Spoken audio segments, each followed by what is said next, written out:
सगळ्या घाटमाथ्यावरील या पावसाळ्यातील दृश्य आणि दिसणारा डोंगर माथा दर्या याचं वर्णन काय करावं.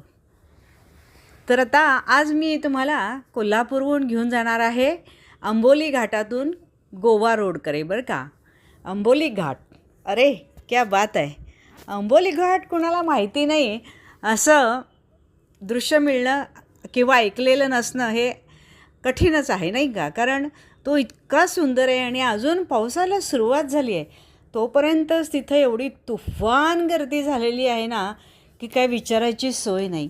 बरं, नुसतं तो घाटमाताच सुंदर आहे असं नाही, तर जातानाचा अगदी गडिंग्लज सोडल्यानंतर आजऱ्यापासून पुढे अंबोली रोडला जाताना दोन्ही बाजूला असणारी अतिशय सुंदर झाडी, निसर्गरम्य दृश्य आणि जर त्यावेळेला मधूनमधून पाऊस येत असेल, ऊन पडत असेल तर त्यावेळेला दिसणारं इंद्रधनुष्य किंवा थोडीशी होणारी पावसाची रिपरिप आणि त्याच वेळेला आपण जर बंद गाडीतून जात असेल तर त्या गाडीवर ते जे काही थेंब टप्पोरे दवबिंदूसारखे, दवबिंदू नव्हे पण दवबिंदूपेक्षा मोठे दिसणारे टप्पोरे थेंब आणि त्यातून बाहेर दिसणारा निसर्ग, पळणारी झाडे, अरे बापरे, काय काय वर्णन करू आणि काय काय नको. आणि सगळीकडे जर थोडं आपण गावात आलो तर गावामध्ये असणारी गर्दी, सगळं छत्र्यांची, अगदी सगळीकडे पसरलेल्या छत्र्या आणि ते दृश्य.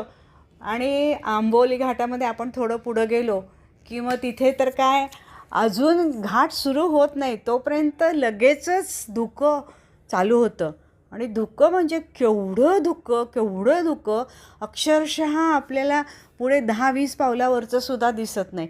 ते धुकं बघितल्यानंतर तर असं वाटतं हा काय मस्त, अतिशय सुंदर आणि देखणं. आणि अशा या धुक्यातून पुढे जात आपण जेव्हा पुढच्या प्रवासाला जातो आणि थोडा मग घाटमाता संपल्यानंतर किंवा तिथे मध्ये जे हॉटेल्स वगैरे येतात तिथे थोडंफार एक 10-15 मिनटं थांबून आपण जर त्या धुक्यातली मजा घेतली आणि ते जर आंबोली अनुभव केला तर त्याचं वर्णन मी शब्दात सांगण्यापेक्षा मला वाटते आपण सर्वांनी एन्जॉय करण्यातच जास्त मजा आहे नाही का. तर तुम्ही पण अंबोलीला जावा, एन्जॉय करा आणि माझ्या चॅनलला लाईक करा, सबस्क्राईब करा, शेअर करा, कमेंट करा. असेच वेगवेगळे व्हिडिओज मी घेऊन आपल्यासोबत येत जाईन. Bye bye, thank you.